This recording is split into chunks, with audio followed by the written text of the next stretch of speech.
include the results of the survey that we discussed, as well as the new goals as part of the director's evaluation. Second. Move in second. That we accept the recommendations made by the executive committee and include the recommendation in the evaluation of our executive director. All in favor? Aye. Opposed? Motion carried. Okay. Now we're going to have discussion of committee guidelines, rules. Like everybody should have a two-page document that says committee reports at the top. We'll go over that. It seems to me that every time we have a committee report, there's a difference of opinion as to what to do and what action follows the report. So the go-to source is Robert's Rules. This is I use card edition and non edition. You get this information. It's on pages 503 to 529. I'm not going to read every word of this report. You each have a copy of it. I'll get the copy on the side, okay? Presentation of reports is addressed on page 506. The committee chairman presents the report to the board, unless he or she delegates this to another member. All committee reports should be in writing. I was going to say, when I read this, I learned a few things I didn't know. I read the stuff that was in Robert's Rules, and that's one of them. Committee reports should be in writing. Page 511 to 512 go into detail about the form the report should take. The written report should be signed by all the members of the committee if it is of considerable importance. Roberts doesn't define considerable importance, but I think the board members or the committee members are thinking it is of considerable importance and all should sign it. Otherwise, it's signed by the committee chairman. Also, Robert's Rules says that the words respectfully submitted preceding a signature are unnecessary and no longer customary. So you can do away with that. Recommendations are placed at the end of the report. For example, the Finance Committee recommends that the 2017 budget be approved. Okay, that's the committee's recommendation. Generally, then the committee chairman will make a motion to take whatever action the committee recommends. In this case, the committee chairman would recommend, or would make a motion that the board approve the 2017 budget, or whatever the subject of the committee is. No second is needed. And if you want the citation on that, it's page 507, lines 18 and 19, and also page 36, lines 15 and 23. There's no seconds needed because the motion is made on behalf of the committee. At least one of the committee members is in favor of the report. Presumably two. Once the motion is made, the discussion can follow that prior to the vote. So if there's any discussion, you do it. Robert's Rules are pretty strong about that a motion to receive, adopt, or agree to the report is meaningless because the report has already been received and given. I wondered that myself when we were voting to accept the report. But what if somebody, the board voted to not accept it? What will you do? Well, that's not a problem because the report is what it is. It's been read to you and it's there. Robert's Rules strongly advise that a motion to accept the report not be made because this implies that the board endorses every single word of the report, not just the conclusions. So whatever else might have been in there, if you vote to accept the report, then you're going to accept all of that.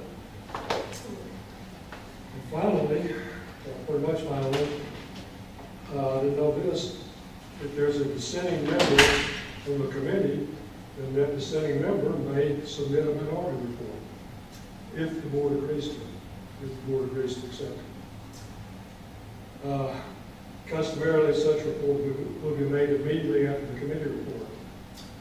And minority report is for information only. It cannot be acted upon except by a motion to substitute it for the report of the committee.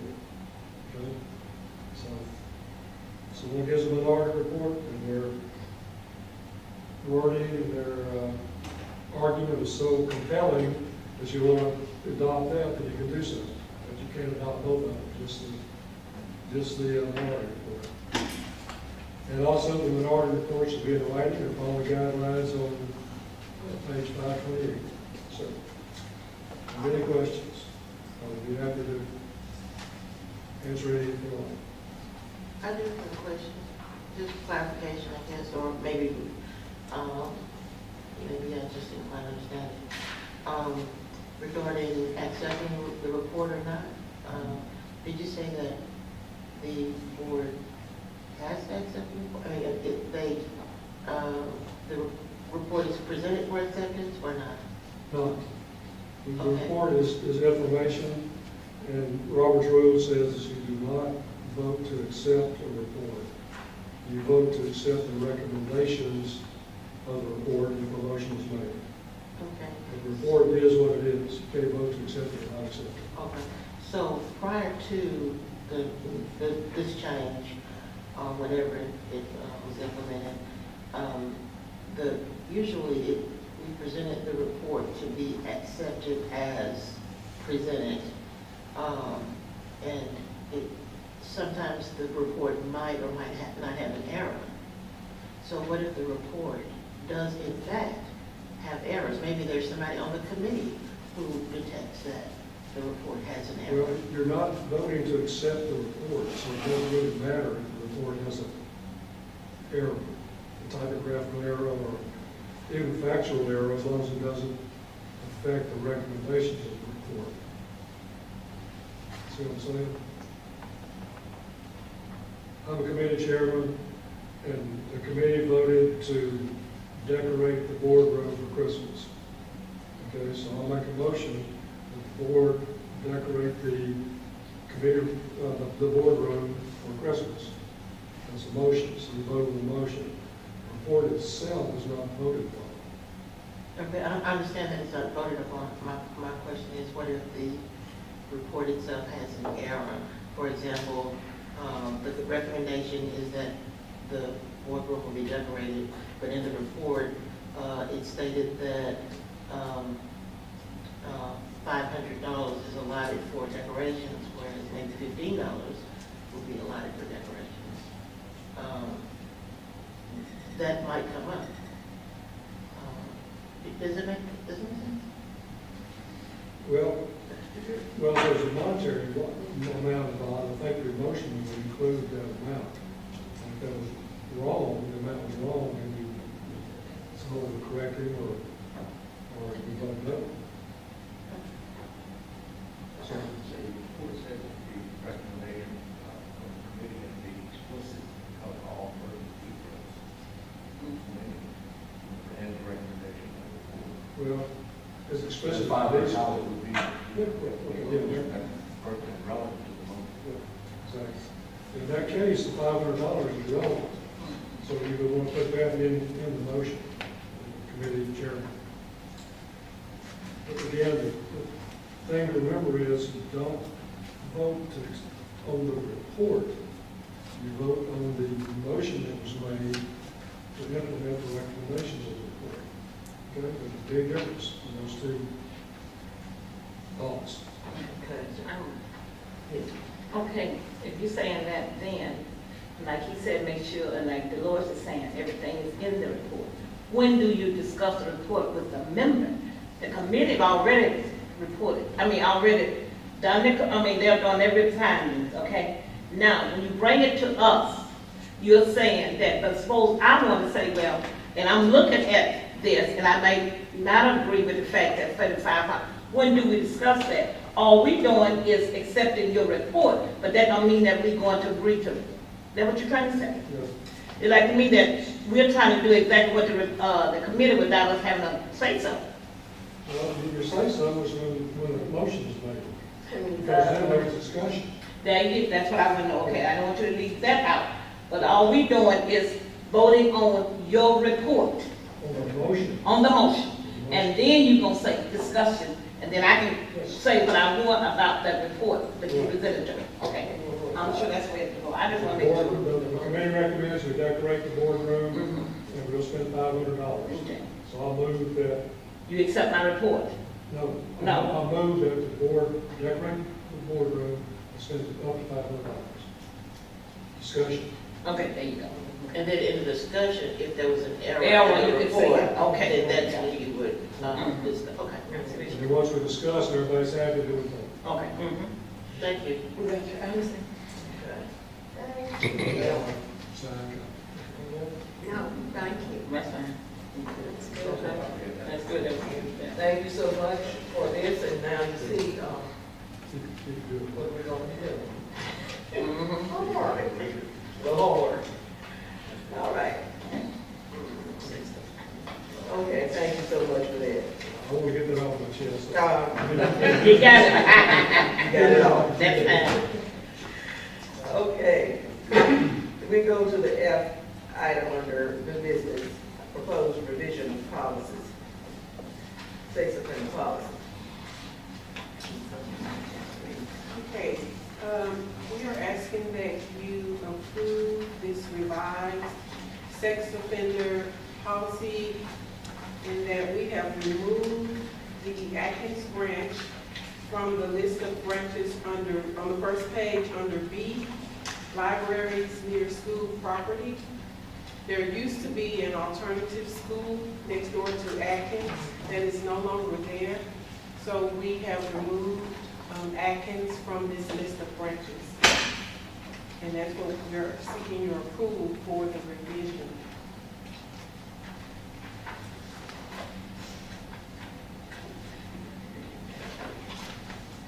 Midway is not in that distance. Midway? No, I think it's, Midway is probably more than 1,000 feet Oh, from that branch. There was a sole change, I'm sorry. there's only change, just remove Atkins. Yes, that's the only change to the policy. I am requesting that, a change to the procedure also, but that change is just to not include the names of the contacts at the various police departments and just use titles because they change. So instead of constantly changing the names, we'll just put the titles of those individuals, and that's in the procedure.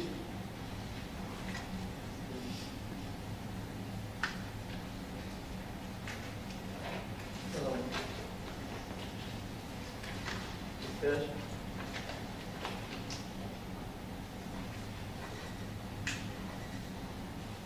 I have no comment. None? I'm satisfied with the change. All right. So let's get a motion to, Maximum. you got a question? And I'm trying to put Atkins close to the Hillsdale site. You know, that is the new, Hillsdale is the new, the charter school that take in. It's Alexander. Huh? It's Alexander, right? Alexander's next to it, but no, Hillsdale is the new charter school that take in those students. It's That are, It's out of range because Midway is way in the miles from You know what I'm there. saying? You see what I'm saying? They take, that school, the charter school is one to take in the kids that are offenders and all of that. So I'm guessing that close, is it? No, I guess not. No, they have to go too far, yeah, down, yeah. And Alexander's right next to it, so it make no difference, yes, I'm not. 1,000 feet really not that far. Yeah, okay, that's fine, yeah. I just want to go on record as saying, I have, and I remember when it was put into place at the state level, I have massive problems with this policy, just on policy issue, because how do you know if somebody's a sex offender unless they come to you and say, hey, I'm a sex offender? And, you know, there's certainly a concern about having to have library staff enforce this, but I understand that we have to have it in place. But you know, I hate the burden that it puts on library staff. Well, basically, we've already asked staff to not necessarily police this. If someone comes up to the desk and they may want a guest pass, you know, they have to present ID, and it is visible on IDs, so they can handle it that way. Okay. And when they have children's programs going on, they're supposed to display the sign that the program is in progress and things of that nature. So that's how they're handling it. Good. Okay. Yeah, so I did my homework, I was reading. In your last statement, you didn't complete it out. Am I on the right page? It's actually more the procedure for dealing with sex offender policy. Is it that blue? Am I looking at the wrong one? Right here. You're looking at, she's looking at the There line. seems to be, you're right, there seems to be a page missing. Yeah. It's a page missing. Yes. Because Second if, page. and see, it concerned me when you say if a law enforcement officer is not able to come or does not arrive at breath, you asking your library guard present, the guard should ask the person to leave, inform him of the way he may access the library, Yeah. give him a copy of the policy if. Yeah. Where's the rest of it? The second page is not included in this. Why? Oh, you haven't forgotten it? Kathy, I don't know. I mean, the reason I was concerned with the if, It looks like it, do yeah. the guard carry guns? Not all of our guards. Okay, and I'm telling you, if they already gonna act crazy when they don't wanna leave, and the police officer there. But if, what is if something happens? What do we do? There is a second page to this that is not included.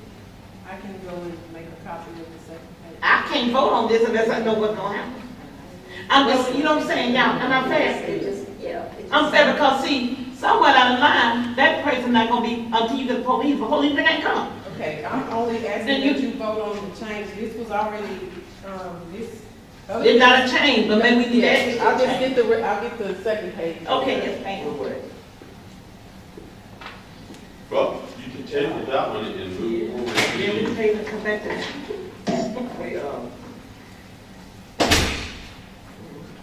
Okay, part two of that. Part two, amendment to the employees handbook. Okay, what's that name?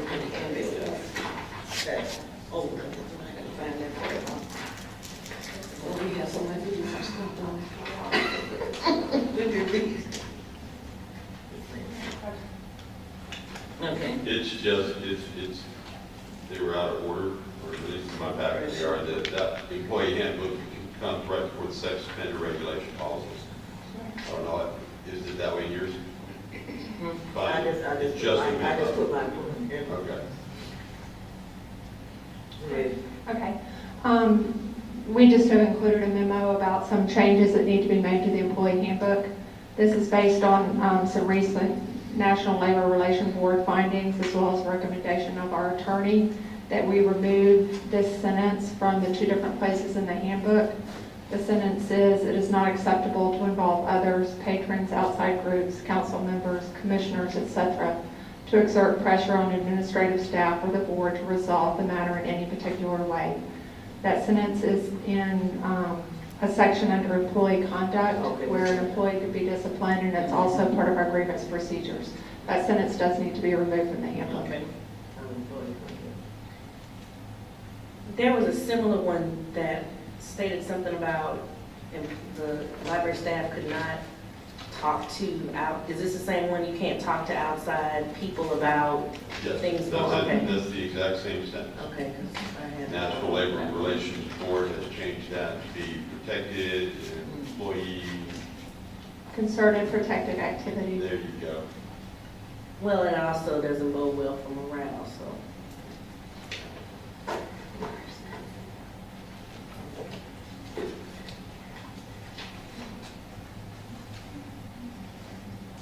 Okay.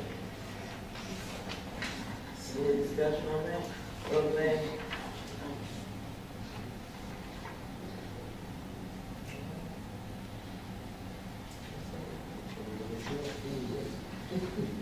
Yeah, it's one of those, we really don't have any choice. We have to keep You got it.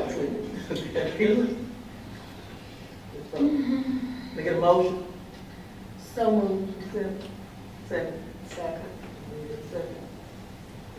second if you accept the revision of it.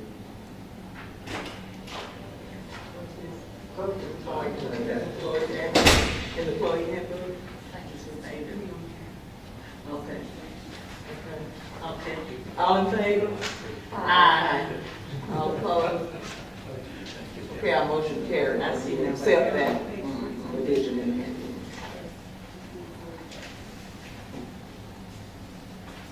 Okay, let's go back to this, section. Who's the first one?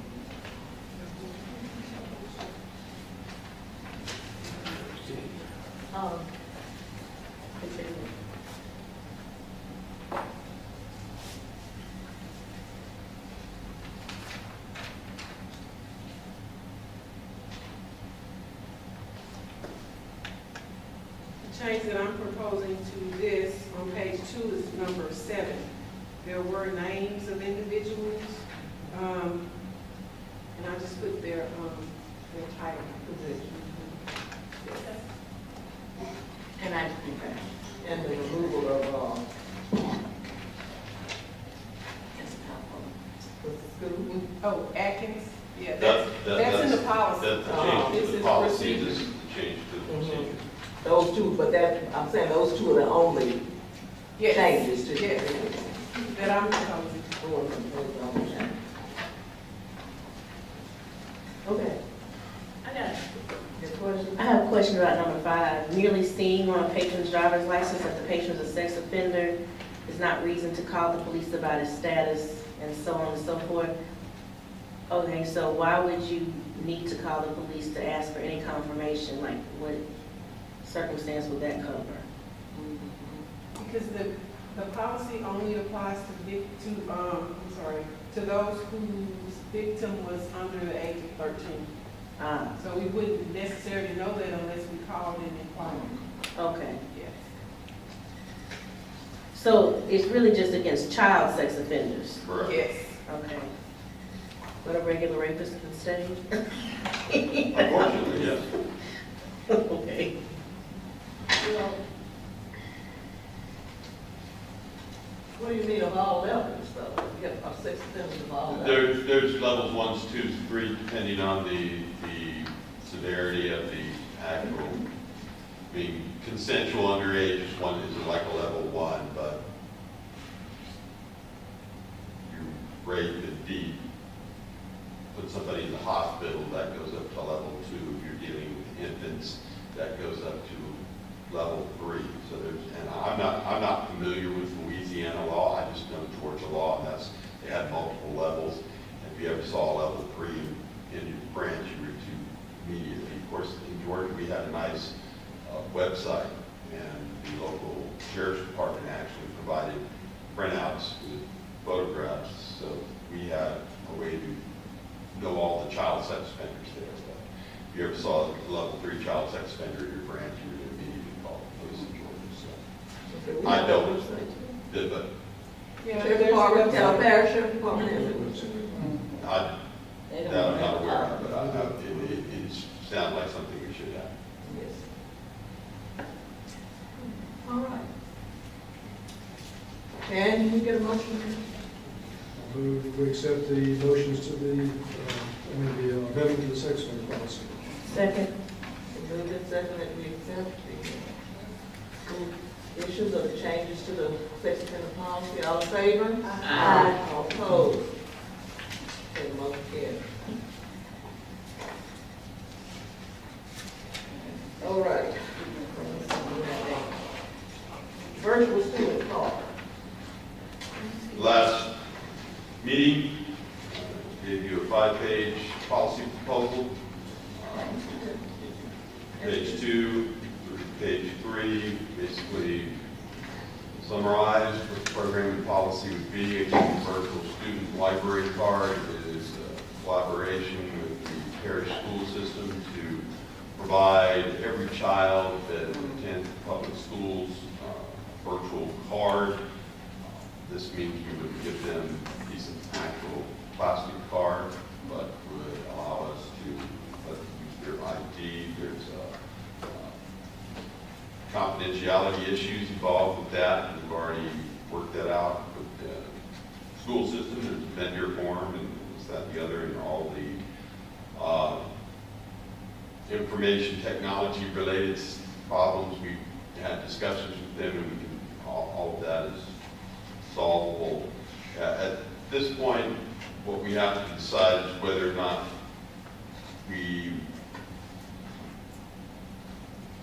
virtual card allows them access to all of the virtual library without any type of fines and fees associated with that. There's no way to really be blocked if you're overdue with an e-book, because the e-book just goes away. There's no way to get a fine or a fee. The proposal would be to limit actual physical items to age-appropriate materials and do away with fees for those overdue fees or fines.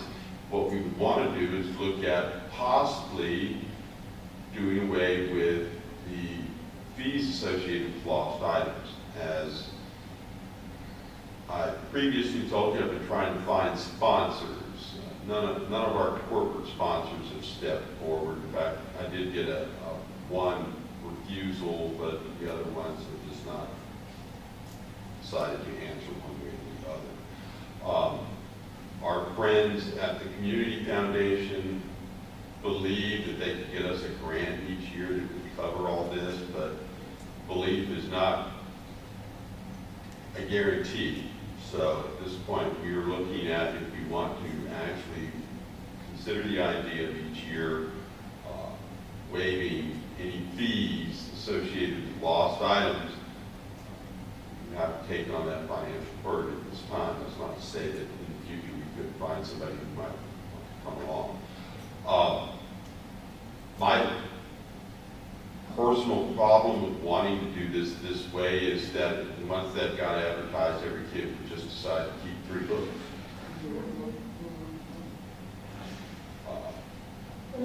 I think you're underestimating kids a little bit, though.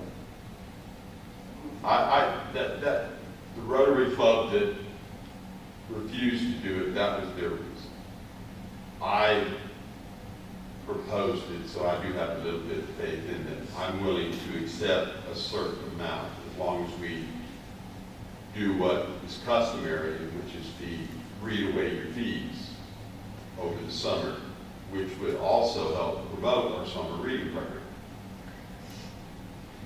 I guess I'm for limiting it. If we're gonna have 0 fines, and this is kids checking out the books and they don't have to get their parents' permission, I would say limit it to 2 books.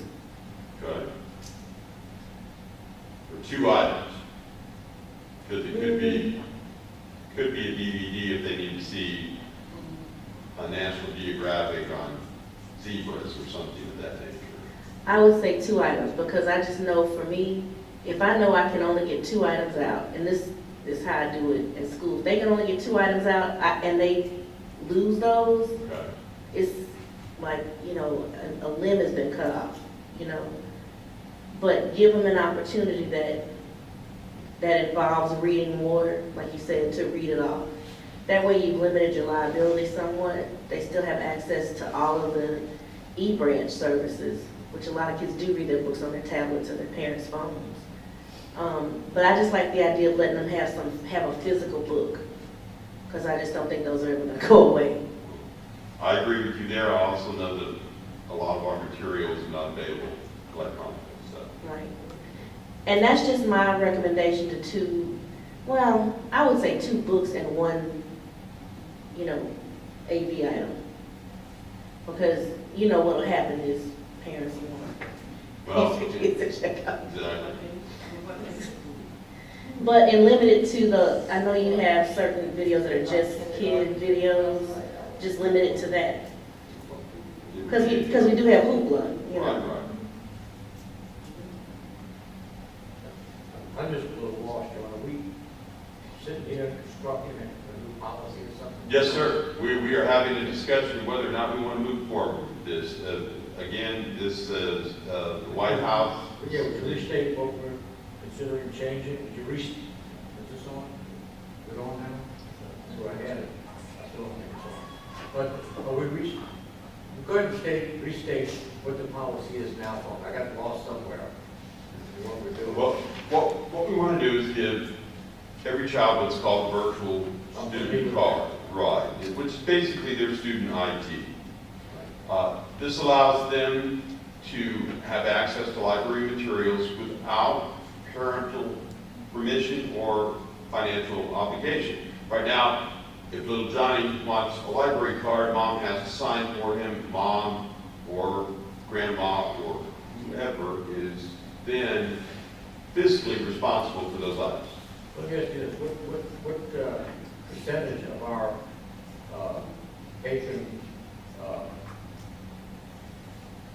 would that represent, that population? Right now, there are currently right around 41,000 students in the school system, and we are at 253,000 people in the parish, so without having a calculator in front of me, I'm just going to... But if I remember correctly, when I read it, the exception regarding the fines only applies to the virtual library card. Correct, sir. And that's important, because I'd just like to state my feelings on this. I don't want to deny anybody the use of the library, but I also don't want to see people being irresponsible and kids not being held accountable to some degree Right. for things that they borrow and should return. So for being as lenient as we can be, but not to the point where we just really don't have a policy at all, and you can just take out what you want and how much you could lose, it doesn't make any difference. I think as a library, we keep talking about library, education, we're part of education. Well, part of our education is to teach a little bit of responsibility to those that borrow from the library. So I say make it reasonable, but don't make it just so liberal that they can just take anything that they want. Because as you said, that word will get out. You said it, maybe, I don't know. And nothing will get returned. Okay. I'm with you. Responsibility is just like a textbook in a classroom. 30 textbooks, you check out, but parents know about it. We need the parents. Some children not, I know what you're saying, but some children will take, we need the parents' signature to them. Just like when I have to teach 30 books in my room, I'm responsible for 30 books. And that child needs to be responsible. I don't have to worry about my mother, I don't have to pay that. Children take advantage of it. I will not vote for us to let a child not have the parent know, are we gonna go in the hole? Just like we right now need money for textbooks right now in the school system, because the children are losing. And then, only way we can get the money back, not the Lord you just got out. Maybe you can help me with this, you know. Those kids will not get report cards unless they what? Turn in their books, right? That's responsible, and the parents are aware of it.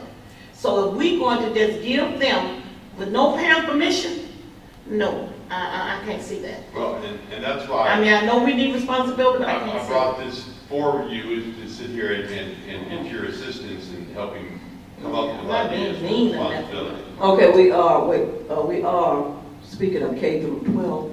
Correct. That's, And now this is kindergarten, not pre-K. Where do Not pre-K. K through, let's see. Okay, first, I think we have some things to discuss with this. I think you decide what grade level you're gonna start at, of kids who can go check out books on their own. I don't think you started kindergarten. I think you started maybe second grade and up. But if And you're in the school system, you can help me out. This was something I never could get a straight answer on. When do they get student IDs? oh, they get student IDs as soon as they come to school. If they're at pre-K or ECE, they get a student ID then. But the reality is a lot of them can't read until they're, you know. So we would suggest 3 to 12 then. I know, my favorite kindergarten checked out books. not kindergarten? My kindergarten checked out books. Oh, no. Okay. I think you need to consider a couple things. First, every one of those 41,000 children is not going to take advantage of this program. That's the first thing. The second thing is, I know we're concerned about materials and, you know, losses and fines. But, and I can tell you this from working very closely with Kathy Smith, who's our supervisor, every librarian is on board with this. So you would have the school librarian also being like, hey, make sure, I mean, there would be an education component, I know, to the kids. Third, I guess I just see so many children who don't have a lot of access to books, and they go from my school to across the parking lot to the library every day, but they can't check out books because their parents don't have a clean record, and they can't get them a card, or they work and they can't get to the library to actually physically sign for it, or there's some other obstacle. Their parent has $25 in, DVD fines or something like that. But I don't think, it's not my feeling that we penalize children for that, because I think most of your children who are going to get the responsibility of checking out a book, they're gonna get a card, they take that seriously. I give cards, Caddo prints cards, library cards, and you can get them if you want to for your school. My kids all have a library card, even the kindergartners. And that makes them feel responsible. So I think, I believe the library should be as accessible as possible to people. And I think if you have 20,000 kids who use this, that's a win. All of those 20,000 kids are not gonna lose their materials. They're not. So I just would like to see us try this. If it's a complete disaster, then we, look at it again. But I just think providing some access to the actual printed book is necessary.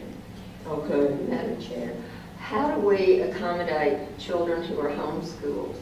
At this point, we would not for the first year. We would roll it out just strictly with public schools, and then if it's, as you said, successful, Tom and I, when we discussed this, thinking of a 4-year program overall to see, but at each year evaluating to see how. So we're just public schools, This would not just be private public schools? school for the first year. Okay. If we're gonna limit them to 2 books and 1 DVD or whatever the limit is, will the system tell the librarian that this child already has material checked out? Yes. Will it? There are some logistical issues with it, but Lynn, who's our database administrator, she's been working on it, so we've just about got all that done. The model for this that we are working on is Charlotte-Mecklenburg. Their public library systems implemented this, and we're using a lot of theirs. They use CERSI also. We're following behind a lot of their policies and procedures as far as trying to get all this done. But our procedure, or our policy, I want you guys to think about it, and we don't have to go move forward on it if we want to think more about it. Or I can take your considerations and come up with a boilerplate, and at the next meeting we can look at that. Let me just say, okay, go on, I saw your hand earlier. Okay, yeah, I've had my hand up for a while, but it's I understand what you're saying, but we're responsible because we're top responsibility. And if we don't ever hold children accountable to some extent, then they're going to grow up to be quite possibly grow up to be irresponsible adults.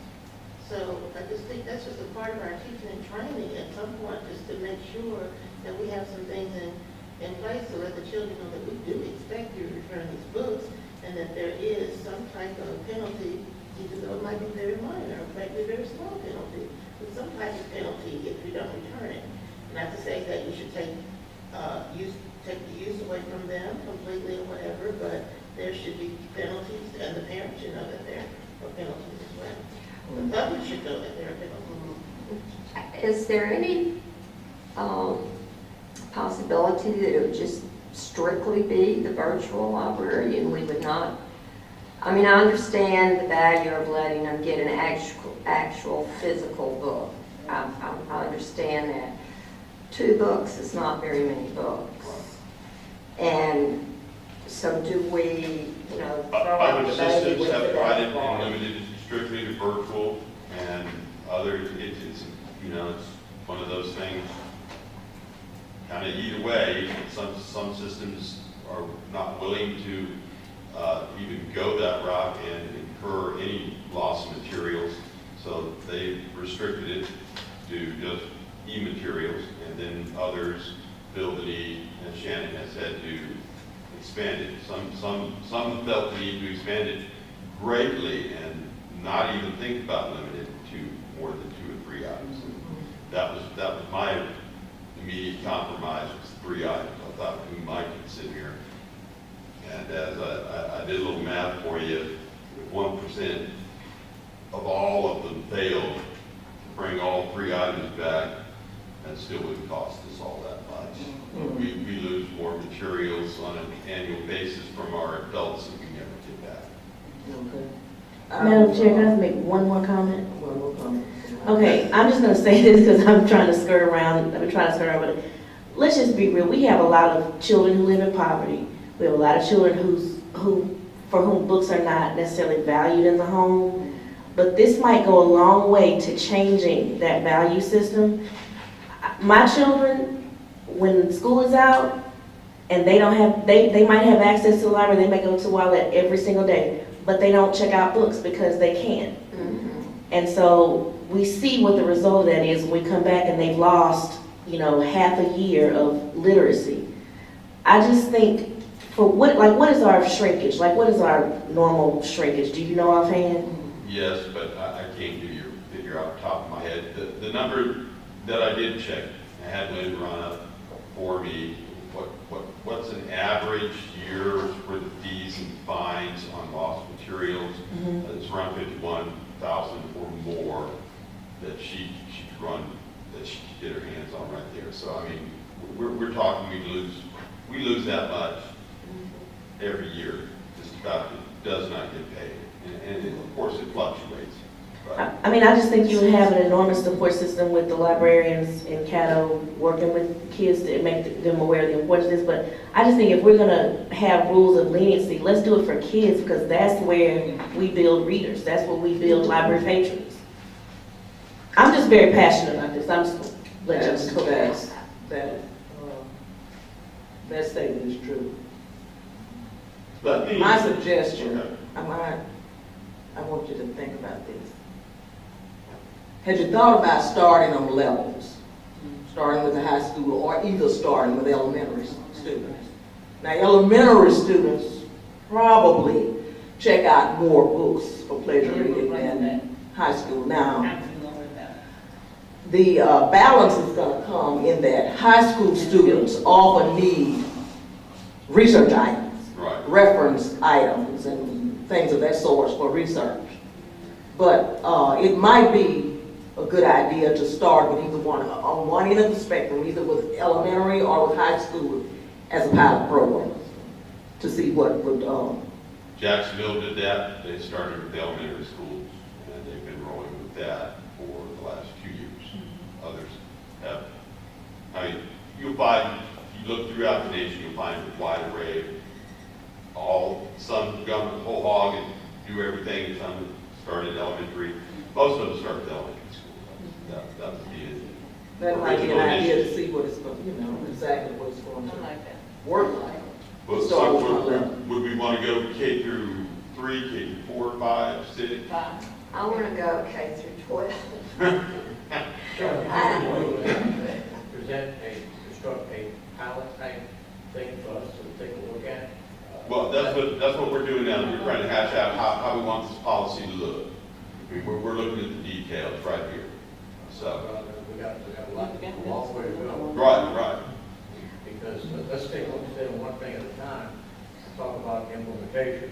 Well, let's stick with that. We're going to go elementary first, restricted grade levels, or we're going to private, or we're going to possibly limit it first to just e-books, e-learning, see what the percentages of losses would be there, which is really. Well, there will be no loss on even here. Well, no loss, but we're going to at least see a pattern of being late turning stuff back. That even Sure, here. I'm thinking the other one. But try it there. But what I'm getting at is this, and I understand everybody talking about, because I'm one of the big on accountability and being responsible. That you talk about $50,000 a year, we lose that anyway. You multiply it by 5 years, that's $250,000. That's a sizable amount of money.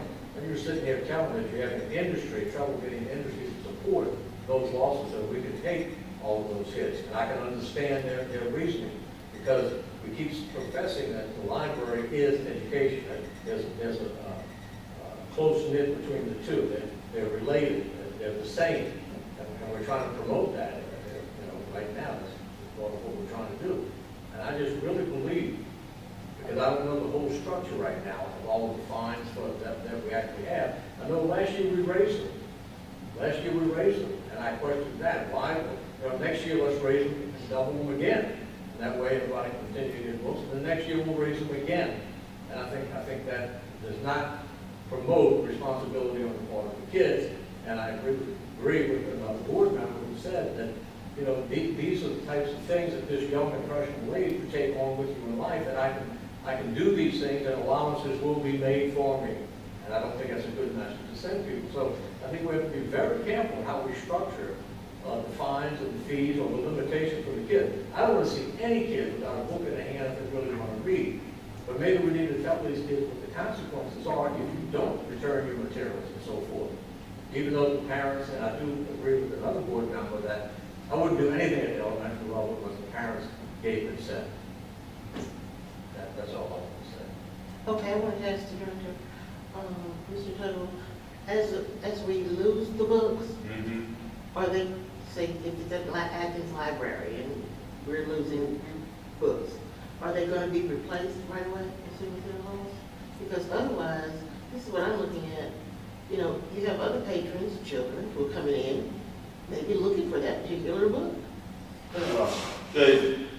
Our acquisitions department does a fine job of keeping up with what the demands are, and this, that, and the other, which books are, as far as that goes. And they keep track of patron demand and who needs what and what's on what list. And as far as that goes, I trust Peggy and them to take care of those needs as we lose. Because understand, the library loses items every day. So we're really just talking about perhaps expanding our library user base while at the same time trying to figure out a way to teach some responsibility and ease up the burden of fiscal responsibility on the children, since we're not going to ask mom to do it. One of the things I had hoped that this discussion would bring about, that it's failed to do so at this point, is give me good ideas on how to teach this responsibility. So I will go back out and see if I can borrow ideas from other library systems, because I've got that message loud and clear that we need to teach responsibility. One of the primary way I've heard so far throughout the country is to read your fees off and do that.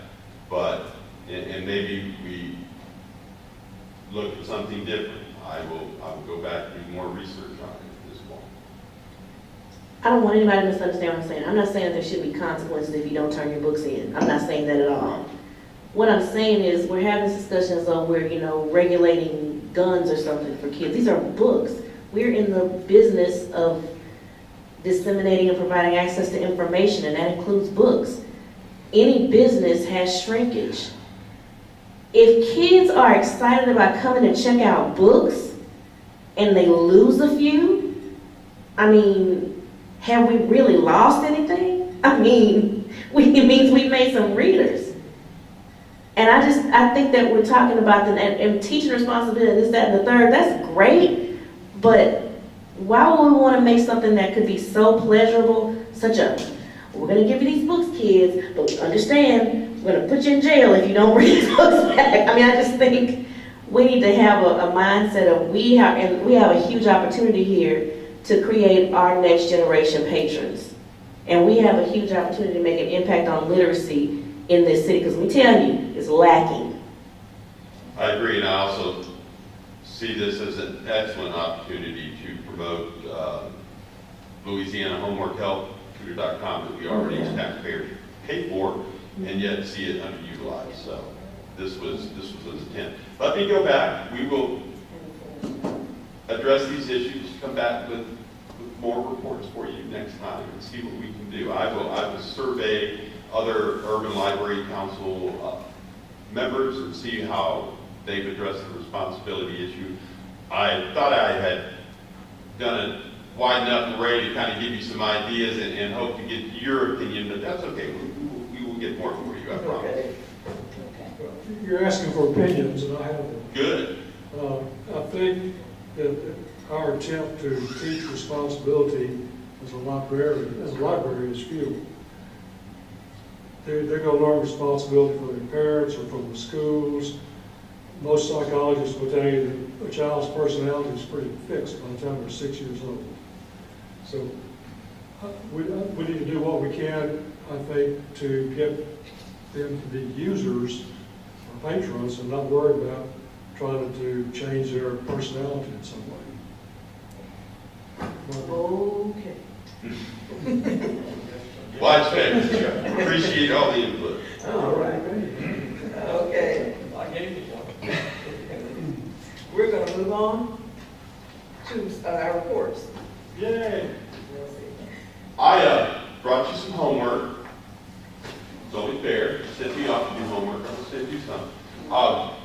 2015 Public Library Data Service Characteristics and Trends. This is where all the libraries get together every year and put in there, as you're familiar with, all of our statistics.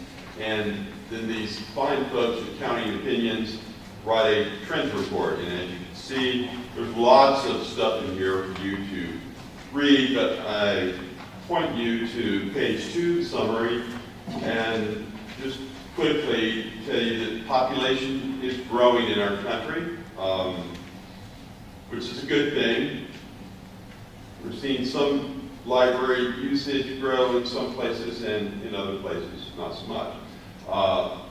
Income is on the rise, but that doesn't necessarily mean that the budget, we're seeing a rise in library budgets. Mean circulation per capita continues to decline. The results of that parallels in an interesting way the decline in the publishing of print materials. I find that they make an interesting correlation and suggest that perhaps our declining circulation in our public libraries is because there's no materials, or not as many materials to check out anymore.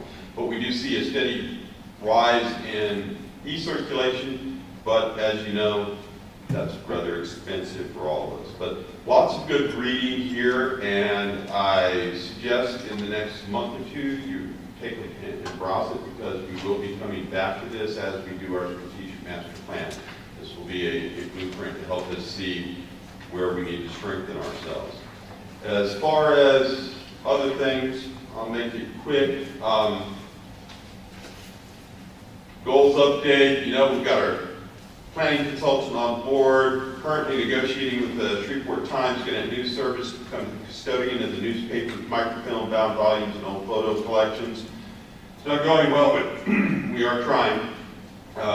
Shreveport Times has moved into fancy new offices, and they no longer can keep their old board, and we would love to become the custodians of that collection. We are going to hire a new marketing and development manager soon, and a programming outreach librarian. I'll let my associates, directors tell you about that. We also, several staff attended HR Southwest, and wow, one of these days I'm going to drag a couple of you along. It's one of the most interesting, best conferences I've ever attended, 2 years running now.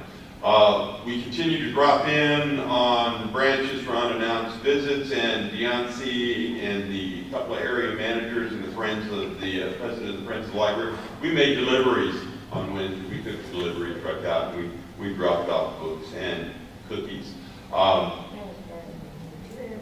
want to thank all of you who have attended programs I've seen you at. I've been at several of them. Our last TEDx program at the Cedar Grove branch was just tremendous. That leads me down to our marketing efforts. We had 2 TV crews sit there for that entire program, with about 40 people there. So that was spectacular, and our staff continues to excel at creating innovative and interesting programs. Met with the Green Gold Consortium, done a few other things. Since we're talking about statistics, you have your third quarter Border Patrol statistical report. Another, point you to the bottom right-hand corner of the first page, talking about new format. You haven't heard about our Play-Away MP3 players. I suggest that you check one out. It's not bad. It's kind of fun. You can see our eBranch usage is still growing. Our research and instruction didn't do too bad. And the juggernaut that is Broadmoor, yes, that is not a typo. That is actually their program attendance numbers. Wow. Not to make the other branches feel insignificant, but Broadmoor is a juggernaut. And last but not least, you have the 10-month period ending review of our budget. And Jim will tell you that we're on target to spend all of our money. At that point, I'm going to field questions if you have any. If not, I'll turn it over to Ms. Sutton. Okay, John mentioned the TEDx programs. They concluded at Cedar Grove. We had a combined total of approximately 90 attendees for all programs combined. The part-time branches attracted a total of 198 attendees for their Dr. White lecture programs. We celebrated Read for the Record on October 27th, and staff read the chosen book, The Bear Ate Your Sandwich, to approximately 1,800 children across the city. Our One Book, One Parish event ended on October 31st. The selected title had 103 checkouts during the month of October. 23 of those checkouts were online checkouts, which made the Pecan Man more than twice as popular as the runner-up adult book for the month, which is Christmas with Southern Living 2016. Branches had 16 active programs, including a visit from the author, for a total of 161 attendees at those programs. 5 passive programs with 175 attendees. And then starting in January, Vivette Fuller, our Teen Services Associates, will start up the Girls Who Code Club again. And then Julie Grice will be presenting the Every Child Ready to Read program twice a month in the in-town branches on Saturdays for interested parents. And that's it for public services.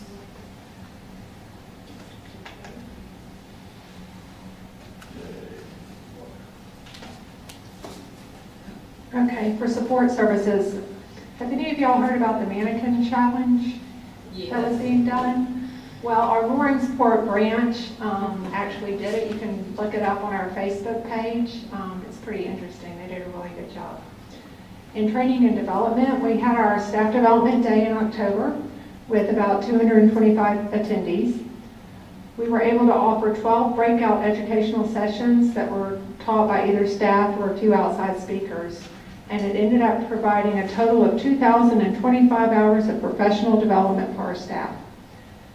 For the first time, we've had annual staff awards. These were nominated by staff and then voted on by staff. And the winners of those awards, Caleb Schaefer got the Innovative Award, Jeff Empson got the Keystone Award, Sandy McCormick the Public Services Award, Caleb Schaefer also got the Rookie of the Year Award, and Donald Lee, our driver, got the Support Services Award. And then John bestowed over 70 official seals of awesomeness to staff. So I think it was pretty well received.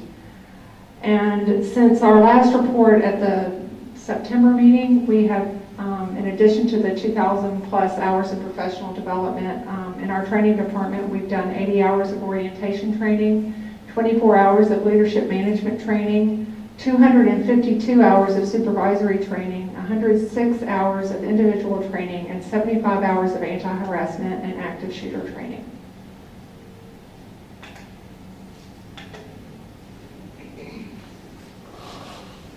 Okay, in our maintenance department, we completed more than 1,657 different projects in the last 2 months. We installed a new recycling dumpster for cardboard at the back of this building.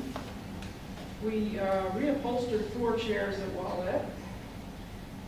We also ordered several new sets of chairs for several branches, I believe. Cedar Grove got some, Main Library got some, and also Wallette got some.